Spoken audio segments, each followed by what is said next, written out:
Graça e paz da parte de Cristo Jesus. Tudo bom? É muito bom estarmos juntos de novo, saber que você está aí do outro lado, ouvindo, pensando a respeito da palavra de Deus. Nós temos trabalhado aqui mandamentos recíprocos ou mandamentos mútuos, aqueles mandamentos que o Senhor Jesus Cristo nos deu ou que os apóstolos, que são marcados aí por aquelas expressões, vós, uns aos outros. E temos pensado aqui a respeito de João, capítulo 13, versículo 34 e 35. Novo mandamento vos dou, que vos ameis uns aos outros, assim como eu vos amei. Nisto conhecerão todos que sois meus discípulos, se tiverdes amor uns pelos outros.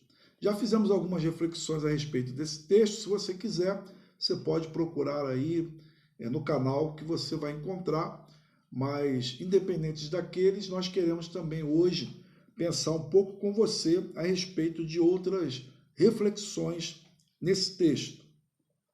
Já dissemos que esse mandamento, amar uns aos outros, ele é a base para todos os demais mandamentos recíprocos.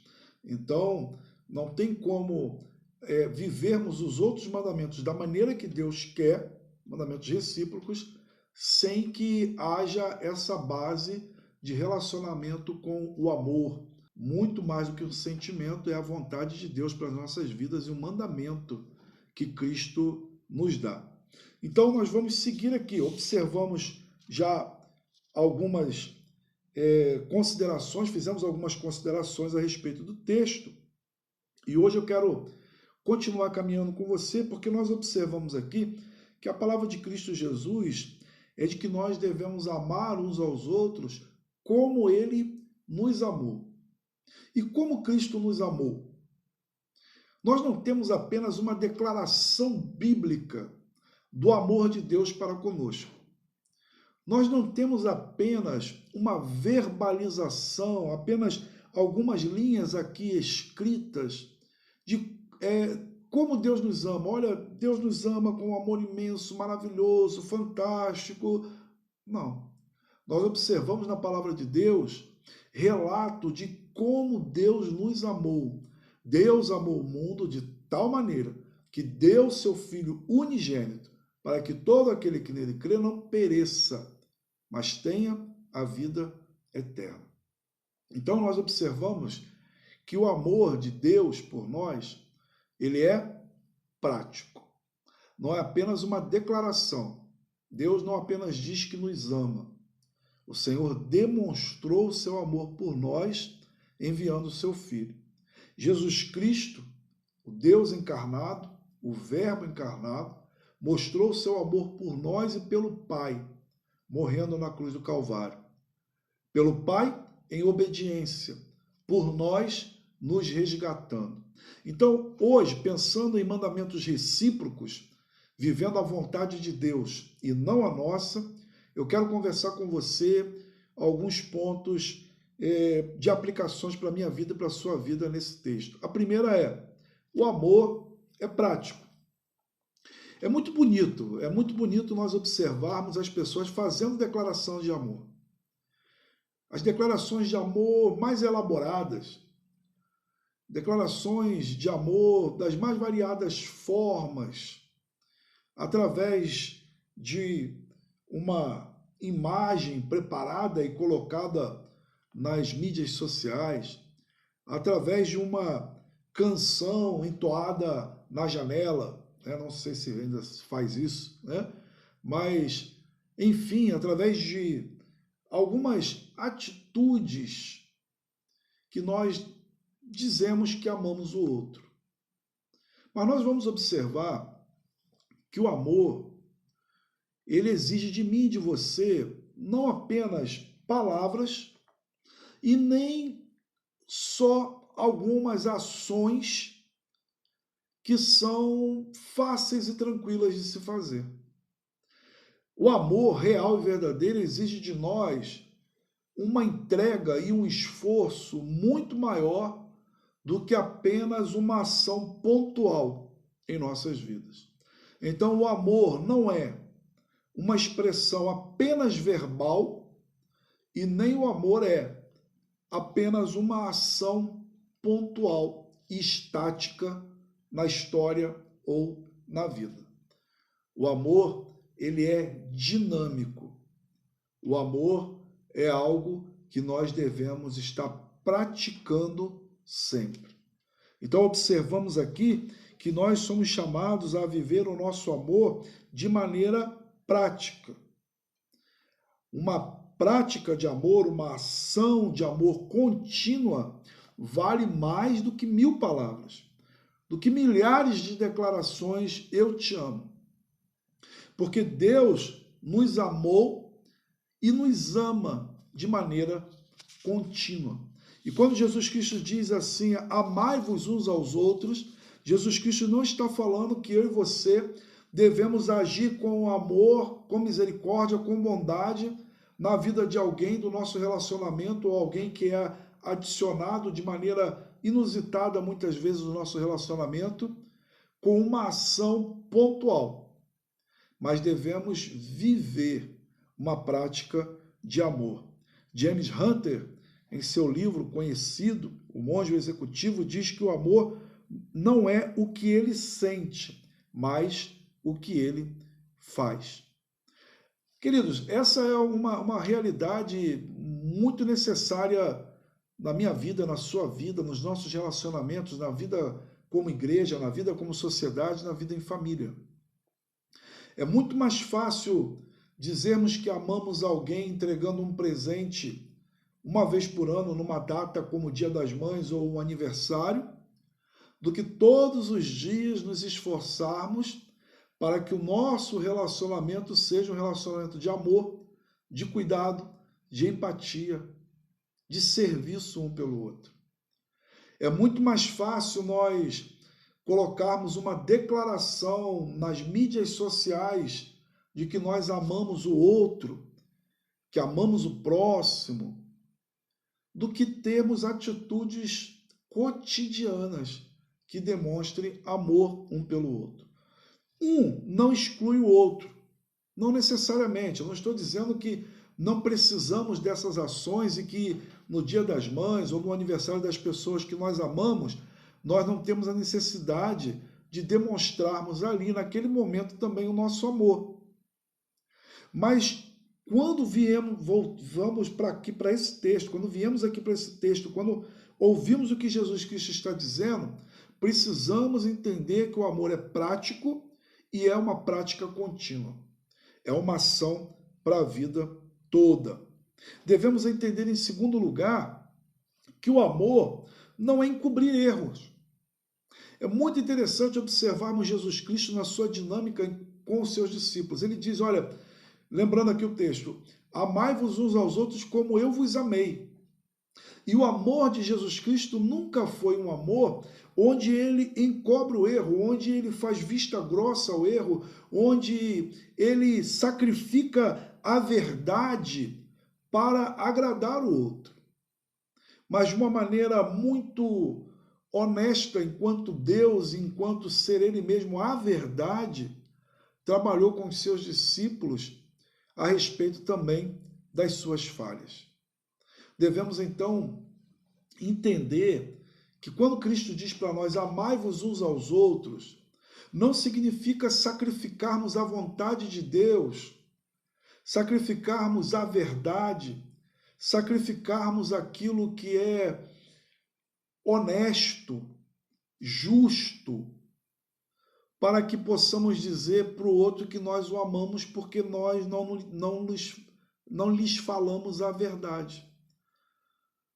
A Bíblia nos ensina que devemos, e vamos ver isso mais à frente, admoestar uns aos outros. Então, para que fique aqui nesse estudo a respeito do amor enquanto um mandamento recíproco, não significa que eu e você devemos sacrificar a verdade, devemos sacrificar o que é justo, que devemos sacrificar a vontade específica de Deus em algumas áreas da nossa vida para que sejamos agradáveis ao outro. É muito interessante observarmos em Hebreus capítulo 12, versículos 6 e 7, que nos diz assim: porque o Senhor corrige a quem ama e castiga todo filho a quem aceita. E qual é o filho a quem o pai não corrige? A correção da parte de Deus para as nossas vidas enquanto pessoas amadas por Ele não exclui que Deus, dia a dia, venha me corrigir e corrija você. Então devemos entender que não é um amor, um chamado a fazermos vista grossa para o que é errado, mas devemos amar também entendendo que orientar, que disciplinar até muitas vezes, e essa é uma dinâmica comum às vezes na igreja, a disciplina deve ser um ato de amor, onde nós dizemos que a pessoa errou, mas nós não a abandonamos. Nós continuamos abraçando, continuamos dizendo que ela é nossa irmã, enquanto ela se declara crer na pessoa de Cristo Jesus, e que ela precisa ser tratada, cuidada, restabelecida, para ser também restaurada diante de Deus. E olha, eu quero falar aqui um pouquinho sobre isso. Que ato maravilhoso de bondade, de misericórdia, de amor é quando nós disciplinamos alguém a quem nós amamos e temos no nosso relacionamento. Disciplinar, que eu quero dizer aqui, não é necessariamente eu e você trazermos um castigo sobre o outro, mas é chamá-lo e dizer: olha, aqui você errou. Isso que você está fazendo não é certo. Isso que você está fazendo não é justo. Eu sei que muitos de nós temos dificuldades de ouvir isso, mas devemos entender que esse também é um ato de amor. Ainda quero pensar com você, então, que essas ações de amor, essas atitudes, elas são para o próximo distante. Que quando nós falamos aqui de amor ao próximo, nós estamos pensando em pessoas. E algumas dessas pessoas, elas não fazem parte do nosso convívio diário. Não são pessoas da nossa família, não são pessoas do nosso trabalho, nem são pessoas da igreja. Mas são pessoas que eventualmente poderão fazer parte do nosso caminho. Então a Bíblia diz: amai-vos uns aos outros e amai o próximo. Então, assim como Jesus Cristo contou aquela parábola do samaritano que desce pelo caminho e encontra uma pessoa quase morta, e aquela pessoa não era conhecida do samaritano, e aí Jesus Cristo está respondendo a pergunta de quem é o meu próximo. Aquela pessoa usou de bondade, de misericórdia para com o outro, que ele não conhecia. Não era seu parente, não era seu irmão, não fazia parte da sua igreja. Então devemos entender que as atitudes de bondade, de misericórdia, quando pudermos fazer o bem, devemos fazer também às pessoas que são nosso próximo, mas nem tão próximo assim. Em segundo lugar, devemos pensar que essas atitudes devem também estar no relacionamento com o nosso próximo mais próximo. Por que eu digo isso? Porque é mais fácil amar as pessoas, ou pelo menos sustentar essas atitudes de amor, de bondade, de misericórdia, para com as pessoas que não estão no nosso relacionamento cotidiano. Então, às vezes, é mais fácil dizermos que perdoamos alguém com quem nós não temos contato todo dia. E dizemos: eu te perdoo, mas nós não concordamos com ela. Ela não está diante de nós todos os dias, não senta para almoçar conosco, não se encontra conosco no domingo para sentar no banco ao nosso lado. Então é mais fácil dizermos: eu perdoei. E é mais difícil amar e perdoar de maneira real e verdadeira as pessoas que estão convivendo conosco. É mais difícil demonstrar atitudes de amor e de serviço para com as pessoas que estão conosco todos os dias. Porque ao próximo distante bastou uma ação e ele seguiu o seu caminho. Mas amar todo dia as mesmas pessoas é um desafio ainda maior. Amar as pessoas que, eventualmente, por estarem convivendo conosco, vão pisar mais vezes no nosso pé, ou ainda, como diz num dito popular, no nosso calo, é um desafio ainda maior. E eu penso que muitas vezes, até na igreja, é mais fácil. E às vezes nós temos tempo para o irmão que conversa conosco lá depois do culto, temos tempo para tomar o cafezinho com o amigo que nós encontramos de vez em quando, temos planejamentos para fazer uma festa surpresa para o colega de trabalho, mas às vezes dentro de casa não temos essas atitudes com as pessoas a quem amamos. Penso eu que esse momento de confinamento é um momento importante para pensarmos sobre isso. Não apenas ele, mas durante toda a vida. E aproveitarmos a oportunidade que temos tido de amar as pessoas que estão tão próximas de nós.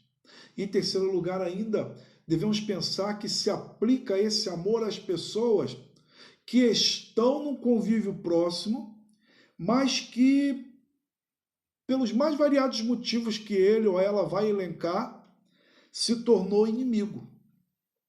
Por isso, Jesus Cristo ensina que nós devemos amar até e orar até pelos nossos inimigos. Devemos entender que essa é uma perspectiva cristã, meu irmão. Uma perspectiva bíblica. Jesus ensina isso. E é difícil, mas é a vontade de Deus para mim e para você. Jesus Cristo disse que amar as pessoas que nos amam é algo relativamente fácil. Amar as pessoas que nos dão bom dia, amar as pessoas que nos dão presente, amar as pessoas que nos tratam bem. Jesus Cristo disse, olha que dificuldade há nisso. Mas amar as pessoas que não nos tratam tão bem assim é mais difícil. Mas nem por isso Jesus Cristo excluiu esse próximo desse mandamento de amor. Devemos assim amar, então. E é interessante quando eu penso nessas perspectivas que a Bíblia tem vários versículos e textos bíblicos tratando disso.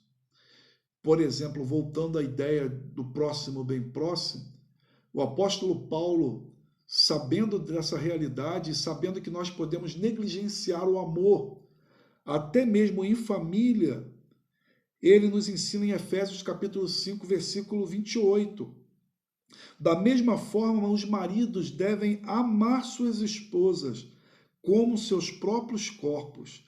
Quem ama sua mulher, ama a si mesmo. Então, como é uma realidade essa fraqueza nossa, a Bíblia nos ensina de maneira repetida a amarmos e amarmos todos. Todos. Devemos amar, então, o próximo distante e até mesmo o próximo que, por determinada situação, se tornou um próximo que nos maltrata, que nos ignora ou que se tornou inimigo, como diz aqui Jesus Cristo. E fechando então essa reflexão sobre amai-vos uns aos outros, aqui de João capítulo 13, eu quero trazer de volta o que Jesus Cristo diz. Ele diz assim, olha, nisto conhecerão todos que sois meus discípulos, se tiverdes amor uns pelos outros. Jesus Cristo aqui faz algo maravilhoso e deve ser gratificante para mim e para você vivermos a expressão do amor pelo próximo, e aqui pensando de forma mais restrita também no relacionamento enquanto irmãos em Cristo Jesus, enquanto discípulos de Jesus Cristo, que esse amor um pelo outro nos associa e nos identifica com Jesus Cristo. Jesus Cristo diz assim, olha, nisto, no amor uns pelos outros, no amor pelo próximo, nessa comunhão, nesse serviço uns pelos outros, nesse cuidado, nesse zelo um pelos outros, as pessoas conhecerão que vocês são meus discípulos. E olha, eu e você temos esse privilégio imenso de vivermos o amor de Deus. Por tudo aquilo que já falamos aí nas outras reflexões, você pode assistir os outros vídeos, se assim quiser. Termos como fechamento uma motivação infinitamente gratificante e abençoadora. Parecer com Jesus. Ser identificado com Jesus. Que, como já dissemos anteriormente, amou do início ao fim, passando pelas mais variadas experiências com as pessoas. Não negligenciou a misericórdia, não negligenciou a orientação, não negligenciou o sacrifício na cruz do Calvário. Meus irmãos, minha irmã, meu irmão, viva esse amor. E que aqueles que convivem com você possam se sentir amados por você. E possam identificar o seu amor como um amor que vem de Deus, que segue o modelo de Cristo. O seu e o meu amor é imperfeito, jamais será perfeito como o de Cristo. Mas Jesus Cristo disse que é possível vivermos esse amor de maneira tão real que poderemos ser até mesmo identificados como os seus discípulos. Relacionamentos cheios de amor geram vida, paz, alegria, mas também nos fazem passar por sacrifícios, até mesmo lágrimas. Mas é Cristo que disse para mim, disse para você, amai-vos uns aos outros. Novo mandamento vos dou. E quando vocês amarem, saibam que serão identificados comigo. Que Deus te abençoe, que você se revista desse amor. Que os seus olhos estejam no autor e consumador da nossa fé. E que todos os dias o amor de Deus, a graça de Deus e as misericórdias de Deus estejam sobre a sua vida. E nos dias em que você tiver dificuldade de amar, que você dobre os seus joelhos e que você suplique força do alto e que do alto você seja revestido, capacitado a amar, começando por sua casa e assim amando todos aqueles que Deus colocar no seu caminho. Meu irmão, a palavra de Deus diz, aquele que tem meus mandamentos e os guarda, esse é o que me ama. E aquele que me ama será amado por meu Pai, e eu também o amarei e me manifestarei a ele. Que assim Deus te abençoe, que assim Deus enriqueça a sua vida. Vivamos esses mandamentos recíprocos para a glória de Deus. Deus eterno, bendito e santo, abençoe teu servo e tua serva e livra-nos de vivermos, ó Pai, qualquer atitude, Senhor Deus, ausente de amor por ti e pelo outro. Que jamais sejamos alcançados pela hipocrisia, mas que sejamos cada dia mais e mais identificados, ó Pai, contigo, por vivermos de maneira amorosa. Abençoe essa casa, essa família, teu servo e tua serva. Oramos no nome de Jesus. Amém e amém. Forte abraço, Deus te abençoe. Se você quiser, abençoe a vida de outros, compartilhando essa meditação. Nos vemos em breve. Paz.